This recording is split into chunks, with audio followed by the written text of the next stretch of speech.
welcome back to the channel. For you that do not know me, my name is Kyan. I own Up On Coaching, and in this video I'm going to be walking through a little bit more of a personal one, and one that I put off for a very long time, and that is opening up a little bit about my story, pretty much how I got here. So I'm just going to keep this one raw. I've got no script, I've got nothing preempt. I'm just going to pretty much talk from the heart and give you guys an insight on how I got here today. So we wind things back. Where did I grow up? Where did I come from? A lot of people, I get American, English, Australian, Indian. No, I don't get Indian. But essentially, I was born in London. My father is Irish, my mum is English, and we moved out of England, London, Enfield to be exact, when I was about 4 years old. So my dad is a detective, so essentially he got a role in New Zealand, and he knew, well, at least he's told me now, he saw me as a leader when I was growing up, and he thought that growing up in London, the crime, the way it is, it wasn't really going to be a safe upbringing for me to grow and develop as the person that he saw me as. So we moved out to New Zealand. He also got a job offer as a detective here. We moved to Wellington, which is the capital of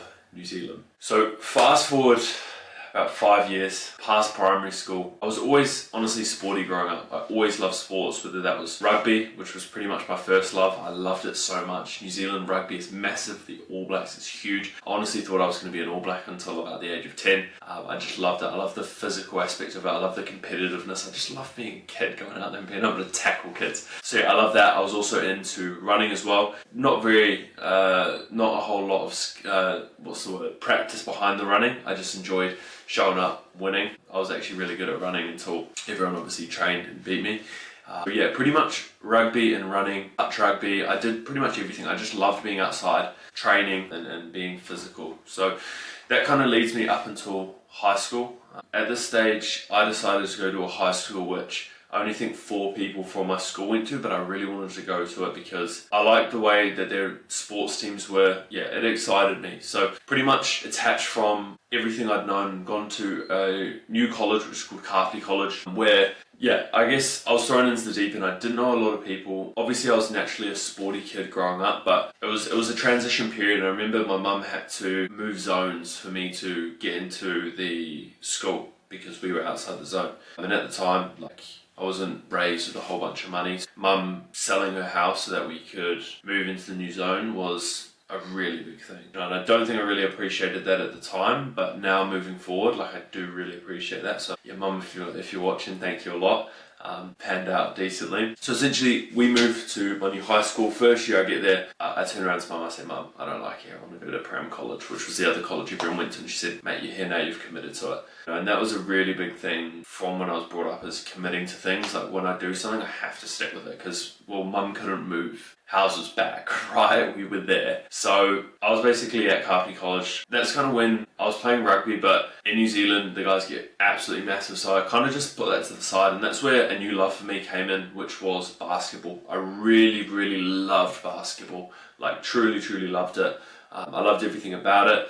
I was naturally skinny and lanky pretty much my whole upbringing, which actually played into my advantage in basketball because I was fast, I was tall, whereas rugby I was kind of getting thrown around a little bit. So when I got into basketball, now fast forward a few years, and it was in about year 11, I would have been about 15 or 16, and I'd worked, so in New Zealand the school education is year 9, 10, 11, 12, 13 is your college or high school, years. Year 9 and 10 you play in a separate team, and then the final 3 years is the senior team. So I wanted in these first 2 junior years to make it to the senior A team. Literally worked my ass off. I'll pop up a video of my dad. I don't know why he did this. I do, because I loved it so much. He literally built a basketball court in my backyard. So if you've ever seen, you might have seen that on my Instagram there, that he literally went out, we got state-of-the-art hoop, got the basketball court put up, and like I say guys, I'm not from money, so these things and these sacrifices now I can actually see that my parents made, and the things they did for me mean so much more now,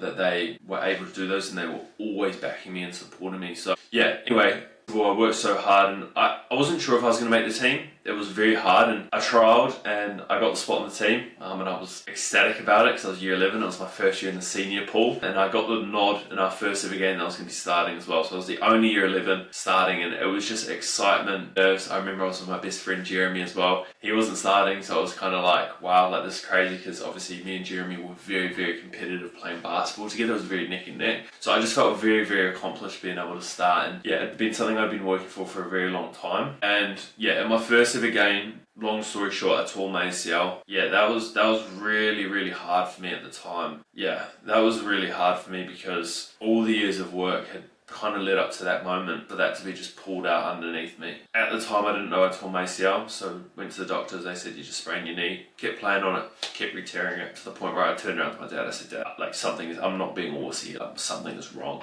So I got diagnosed with the ACL, and that was tough because at the time I think the recovery for that was 12 to 18 months, and obviously went through that, and I came back and it just wasn't really the same. And I don't believe I was going anywhere crazy with basketball, but it was a real love for me. I genuinely enjoyed it, so having that pulled out for me was hard, but it was probably, when I look back at it, one of the most important parts of my journey, because that's where I got my gym membership. That's when I remember I sat down in the physio's office and they were like, okay, like we're gonna grow your legs into tree trunks, right? So anyway, fast forward, get back to playing basketball. I had 1 year left by the time I was back in fit playing, so there wasn't a whole lot I could do. From that point onwards, kind of school kind of ended. Like it was the end of high school, and I was kind of looking around and none of my friends were in the situation I was. And what I mean by that is they were all going off, they all felt like they had it figured out really, and I didn't have it figured out. I didn't plan to go to university, I didn't have an apprenticeship like some of my closest friends. I just felt like almost like lost at the time. I decided in early January, this is of 2021, I was going to go fruit picking with my 3 best mates. So we all went fruit picking. Like this was like 2 weeks after kind of school had finished in December. It was Christmas, New Year's, and then we went fruit picking. And we went fruit picking for 2 months. I was about 17 years old, and yeah, honestly looking back, it was probably the best experience of my life. Fresh out of school, yeah. But anyway, the reason I bring up the fruit picking is because that's when we started getting into the gym, right? I'd been living with my mum my whole life. My dad, they would do things for me, obviously, and then when you're thrown into a backpackers, right, and there's 3 18-year-olds living in a room that's not even the size of this room on bunk beds, they have to fend for themselves, and they've never in their really life worked a full job, 50, 60 hour work weeks. It's like, holy shit. But I was kind of taught work ethic through that as well. We got into the gym a little bit more, and that's when I started to notice my progress, and that fire that I'd been missing from basketball had kind of been ignited again. You know, and I felt like when I'd lost that basketball, I'd always had rugby growing up, I always had running, I always had basketball. And after school, there's no really outside basketball programs, right? There's nothing you can get into. So I felt like I was missing that, and I was channeling a lot of that into drinking, going out, doing all the other things, and not into bettering myself whatsoever. I didn't care. I just enjoyed working out, feeling good,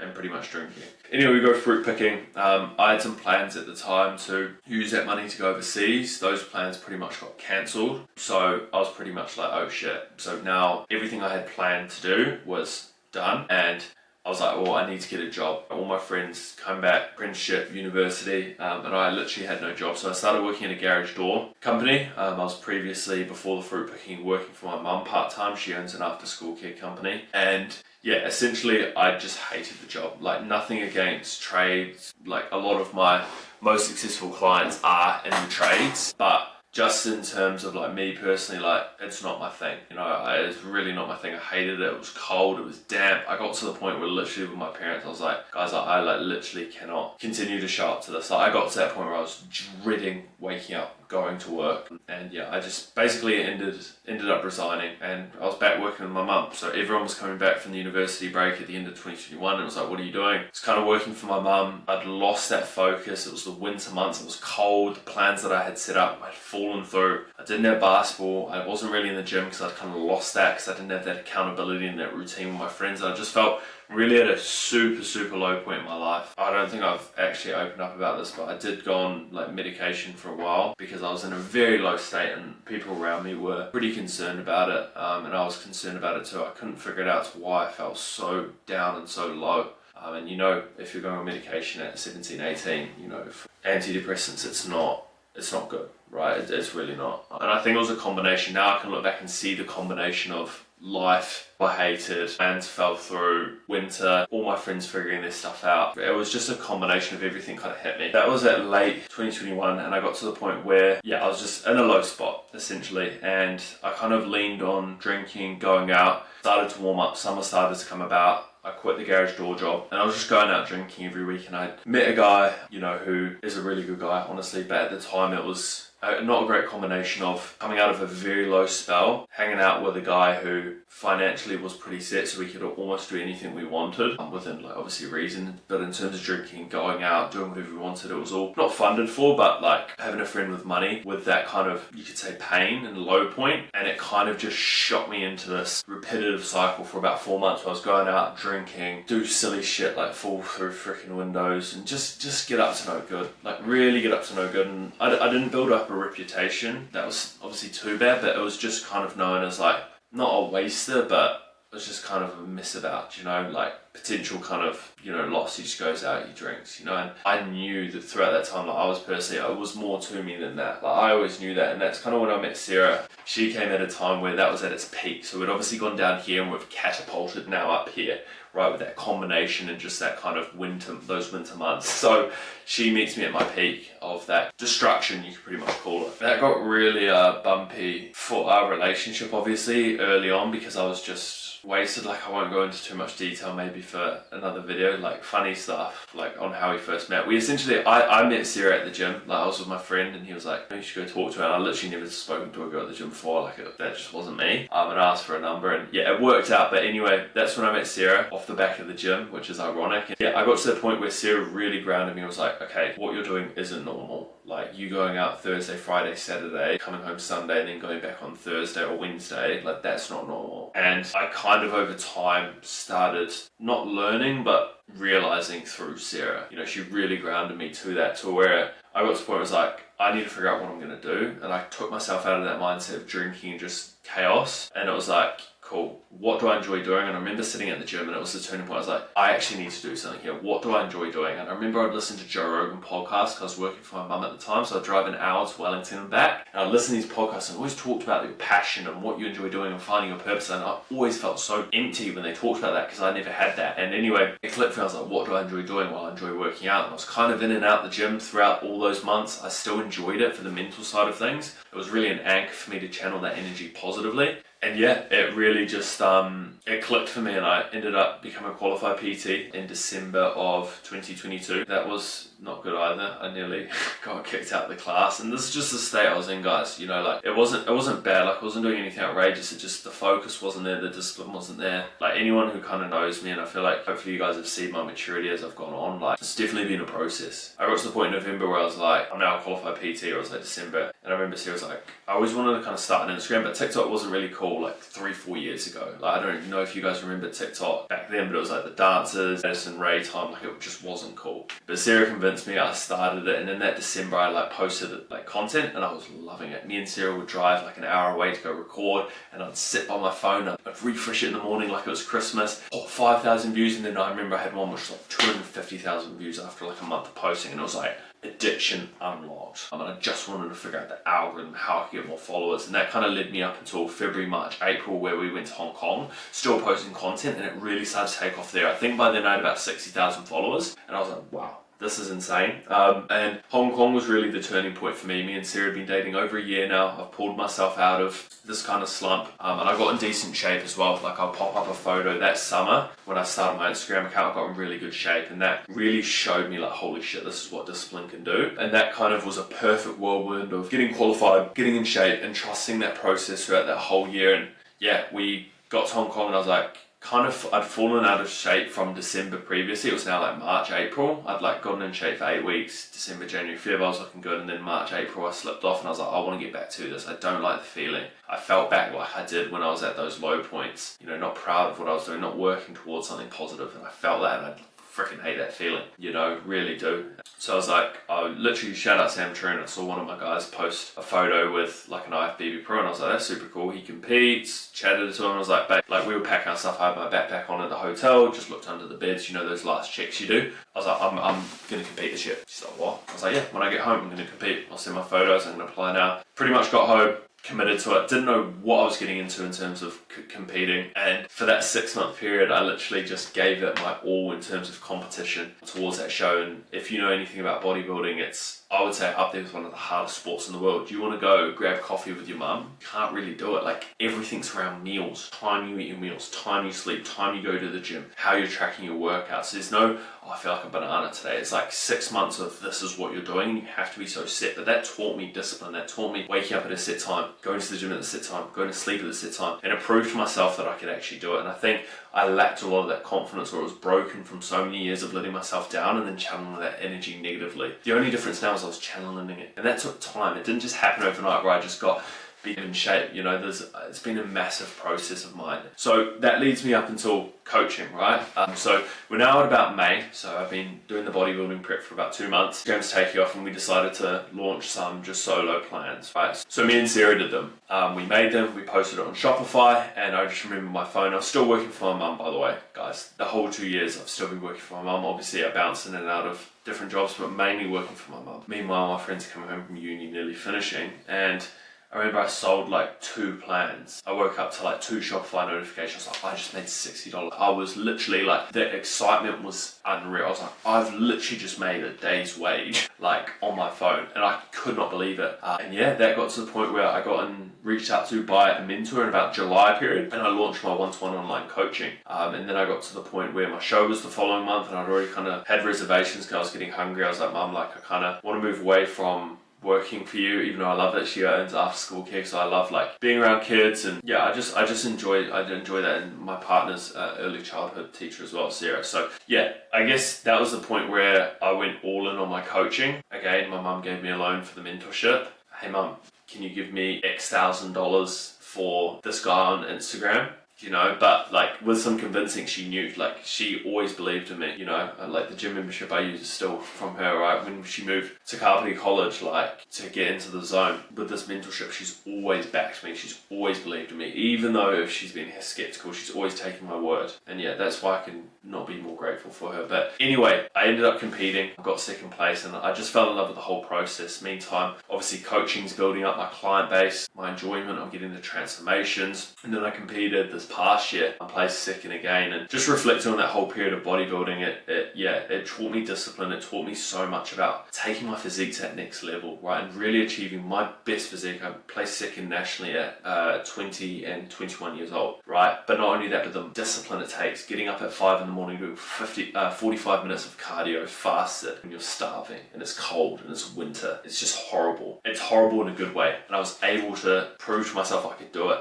and I've been able to translate that within my coaching. My love for health and fitness, right, is because of how much it has transformed my life, not just in terms of my career, but those times when I felt low, those times where I felt like I had no purpose, those times when I felt like I was struggling. I leaned on my health and fitness. It kind of gave me that purpose again. It gave me my confidence back. It gave me something to work towards, which that compared to what I was before and how low I felt when I was even on medication, it's just like literally a test of my life to health and fitness and how it's transformed my life, not just physically in my career, but just my overall confidence in day to day. I guess now I had a turning point at the end of my bodybuilding show. I was like, I don't want to just be another coach. You know, everyone's a PT these days. Everyone's an online coach. I love coaching. Like the way I'm talking about like content and that excitement I got, and the way I talk about health and fitness, I have that passion for coaching, helping others, seeing them in a similar position to me. It might not be the same journey, but they could be at a low point, they could be at a medium point. Maybe they want to go to that next level. I've been there, and just the connection I can build with someone and seeing them develop mentally and physically is like so rewarding, right? And it's so awesome because you can't pay for a transformation. I saw something the other day saying that in 2 years time or 3 years time, having abs is going to be more rare than having a Rolex watch. And it's just crazy. You can't, when you see a transformation, that can't be faked. You know, so it's the ultimate form of not just my enjoyment and passion, but almost like competition as well. I want to produce the best service. I want to produce the best transformations possible. Everything I've ever done, I fully commit, and I was taught that from a young age. Once you're in something, you're in it all the way. Like, I've always gone in all the way, balls to wall with it, whatever I've done. And that's where I'm at now. I'm fully invested into my clients, into developing Up On Coaching, not just into another coaching brand, but into something that's the best online transformation company in the world in terms of results, in terms of reach, in terms of client numbers. I want it to be the absolute best. I do that because I genuinely love it and have a passion for it. And I feel like you can't replicate that. You can't fake that, you know. And I guess for me now, it just gives me so much more purpose now that I've decided to put bodybuilding down. to focus on that, helping me not just push the ball forward but push it in the right direction gives me so much fulfillment. It lets me relive my journey over and over and over again and guide people through not just physical, like some nutritional training stuff, but mindset as well, and how to go through and navigate things and collaborate and not feel alone. Because boy, could I have used myself or someone that was just a little bit older that could guide me, who'd been through the same struggles, who felt stuck, who felt low. I could have died for that back when I was going through those struggles and didn't know what to do in the gym and felt clueless, So being able to do that for someone else, I get like goosebumps and like tingles just thinking about it. Yeah, that's led me to where we are today. The plans for the rest of this year are up on coaching all the way. I'm fully invested in it. My passion lies with that, and that's fueled through years and years of struggle, years of ups, years of downs, years of learning, years of lessons, everything to do with it. So with where we're at right now, guys, this year we plan to do our first ever team photo shoot. We're going to keep building the community and everything on that front, and I wouldn't change anything about my journey. I look back in certain situations when I was at my lows and during the time I didn't get it, but it kind of makes sense now, and it helps me now mentally being able to go through those things to understand that everything happens for a reason. If you wanted someone to be confident, resilient, hardworking, you'd put them in tougher situations so that they could become that person. It's been one hell of a ride, but the craziest part is we are literally just started. I'm 22 years old. I feel like I'm getting older, but I'm young. Right, I'm very young. The journey's just getting started. So if you've got to this part in the video, honestly, genuinely means the world. That you've sat here, listened, and taken and soaked in this information. I appreciate you a ton. Love to hear your feedback on the videos. If you're on Instagram, let me know how you got on. I'd love to connect with you, and I love you guys so much. I'm going to be a lot more consistent on my YouTube. Appreciate you guys for getting this far, and until the next one.